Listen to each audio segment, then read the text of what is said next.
Buenos días, mi nombre es David San Martín. Esta vez hablaremos sobre diversidad sexual en la adolescencia. Estos son los contenidos y resultados de aprendizaje. Para comenzar, debemos definir ese constructo sociocultural al cual llamaremos realidad, entendiendo que nuestra mente de seres humanos tratan de interpretar lo que está sucediendo de alguna manera, pero siempre del punto de vista de la distorsión. Entonces, bajo el proceso de autoengaño e ilusión, cree que todo lo que está sucediendo lo conforma la realidad. En ese sentido, nuestra mente nos engaña, ciertamente. Luego podemos discutir acerca de que el ser humano, en el momento que nace, hereda un sistema de creencias, una cosmovisión, y estas varían a lo largo de la vida natural del ser humano, porque va incluyendo en esta construcción de, de su realidad situaciones objetivas y subjetivas, pero siempre enmarcado dentro de lo que nos ofrece también el estar insertos en una dimensión sociocultural. Entonces todo nos parece natural o normal. En ese dibujo pueden ver un cómic de la caverna moderna, a propósito del mito de la caverna de Platón. Entonces la realidad que evaluamos o que concebimos se reduce a los colores blanco y negro, no existen más matices. Y durante siglos ha sido así. Entonces, estar inserto en este tipo de paradigma del conocimiento dialéctico, del modo de acercarnos a la realidad, o sea, realidad entre comillas,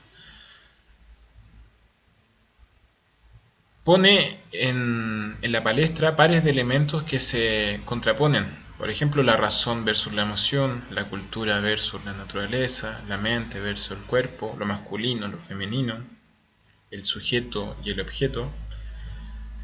Por lo tanto, el dominio de una cosa sobre otra deja todo aquello de lo que se supone bajo la construcción, lo que es falso, caótico, lo deja de lado. Entonces la mirada de la realidad, entre comillas, pasa a ser muy reduccionista, muy polarizada, muy simplificada, porque solo nos quedamos con un elemento de los posibles. Voy a refrendar la idea. La cultura es también un constructo social a partir de las características que nos ofrece la realidad. Y la cultura, como trabaja para transportarnos a esta construcción social, se modifica. Por lo tanto, pueden existir realidades o visiones del mundo distintas, sea en un lugar X versus el lugar Y, o en un tiempo 1 versus un tiempo 2. Por lo tanto, situaciones que en otro lugar del mundo pueden ser consideradas malas, aquí pueden ser consideradas buenas, o al menos no malas, y asimismo, cosas que antes se penalizaban, ahora ya no se penalizan. Y probablemente ahora nosotros estemos penalizando situaciones que en el futuro no se van a penalizar.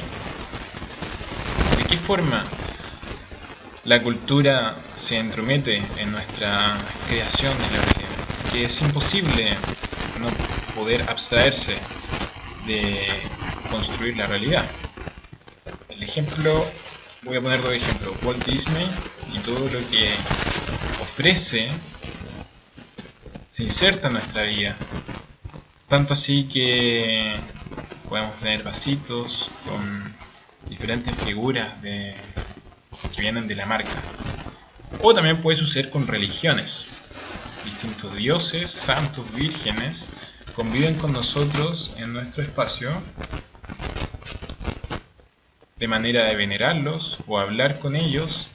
Y nosotros en nuestra vida diaria también podemos acudir, por ejemplo, domingo en la mañana, alguna persona lo puede interpretar como ir a la iglesia. Y para otra persona no lo es. Como construimos realidad, también se construye la identidad. Y la identidad se construye a partir de paradigmas sociales. En este aspecto de la salud sexual y reproductiva, lo que se puede interpretar como un hombre o mujer, lo aceptamos, a pesar de que sea artificial, ya que es sintetizado, es un producto sintético de la realidad, construida por personas. Cuando nos damos cuenta de esto, eso nos ayuda a crearnos un nuevo criterio, mucho más amplio por supuesto, y es un avance en nuestro crecimiento personal, pues decrece nuestro grado de discriminación hacia las personas que deciden rebelarse contra el género imperante. Más que rebelarse, en el fondo están diciéndonos que todo lo que está construido es parte del construccionismo en sí mismo. Y podemos verlo en ejemplos. Por ejemplo, los padres, padre y madre, después del parto, efectúan una labor de atribución a la identidad genérica. Entonces, el hombre tiene que tener quizá cierta profesión, la mujer quizás tiene que tener otra profesión. Siempre estamos pensando en el binario, hombre-mujer. Entonces esto conlleva disposiciones sociales para saber en qué género se va a etiquetar, y también legales, puesto que el recién nacido debe ser inscrito como niño o niña en el registro civil. Por lo tanto, la construcción simbólica de las diferencias sexuales afirma que estos sistemas de representación de género en las culturas son claves para la reproducción de los estereotipos femeninos y masculinos. Básicamente, nuestro sistema lo que hace es reproducir los mismos estereotipos, estos dos, femenino y masculino, consecuentemente y constantemente. Pasaremos de tema y vamos a la deconstrucción del amor romántico. Pero primero construyamos el amor, analicémoslo. A nivel social, la construcción del amor tiene que ver con relaciones afectivas, sexualidad, pero también violencia de género. A veces existe y está todo este constructo que tenemos del amor, pero como no somos capaces de cuestionarlo completamente, o no somos capaces de verlo porque la realidad nos soslaya y parece que ser tan incandescente que no somos capaces de valorar todo el espectro, no podemos verlo.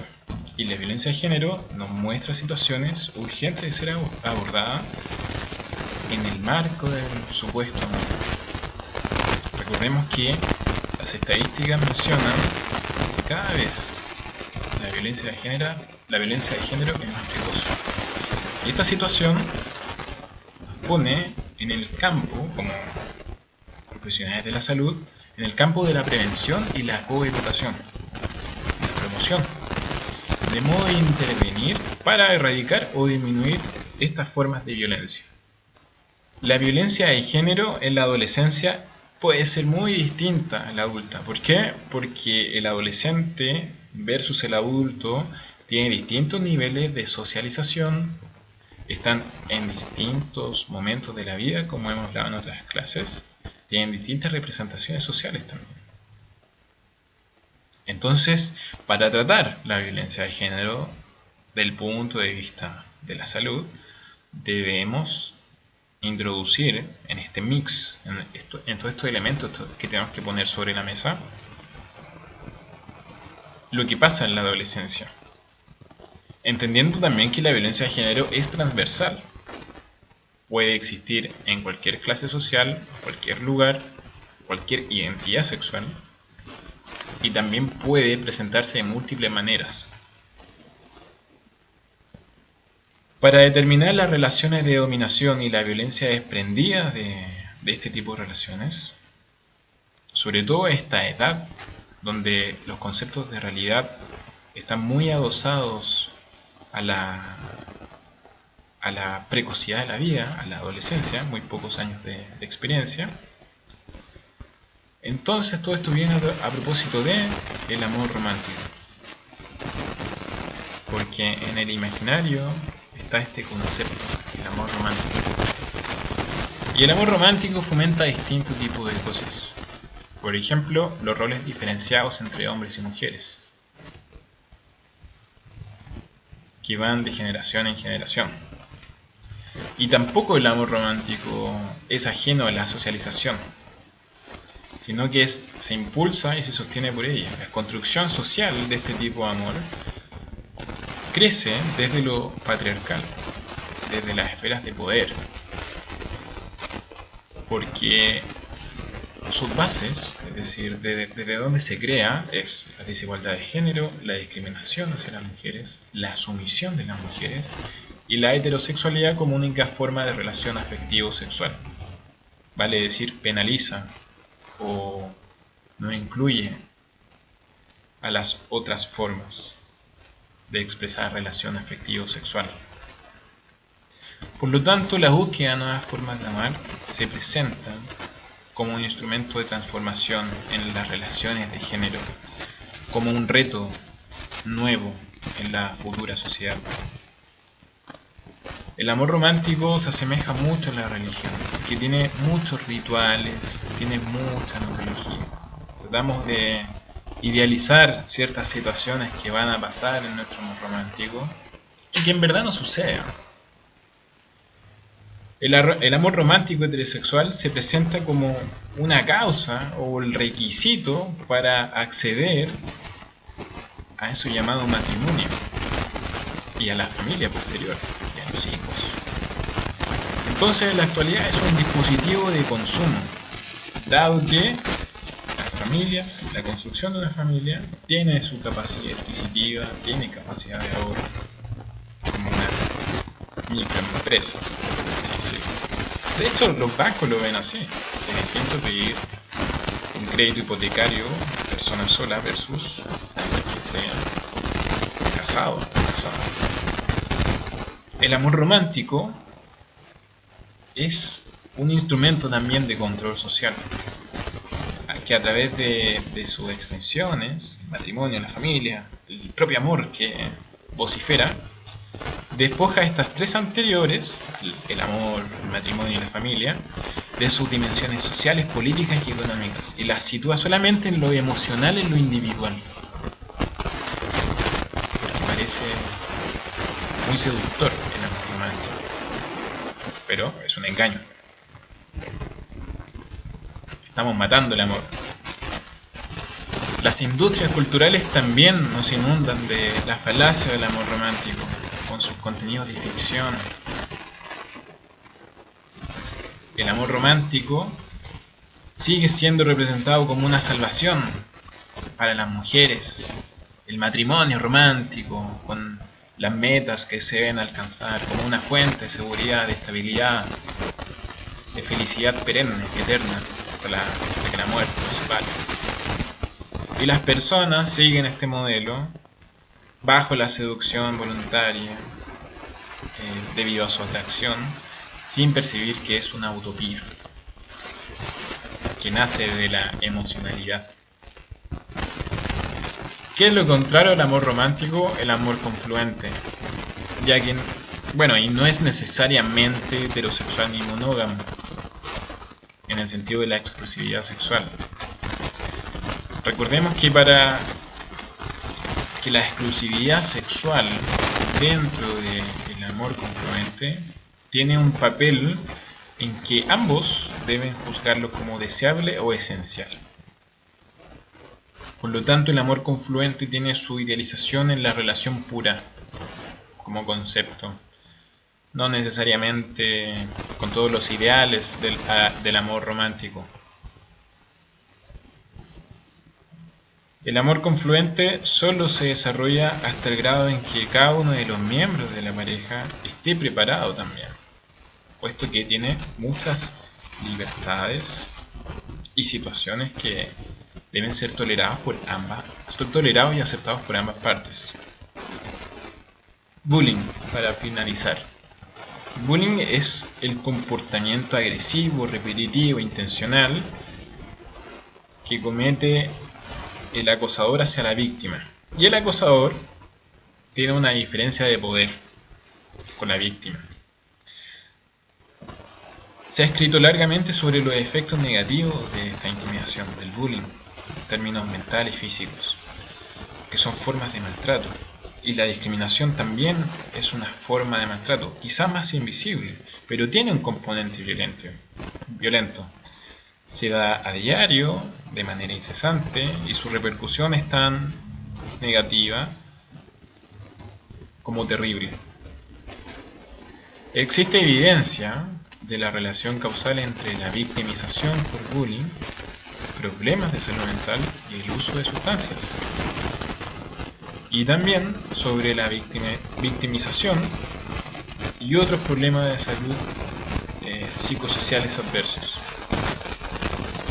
Entonces, la evidencia que existe de que el bullying es causante de enfermedades mentales abre la necesidad de que, desde el punto de vista educacional e institucional, se cree un programa conexo para intervenir efectivamente en este tipo de comportamientos.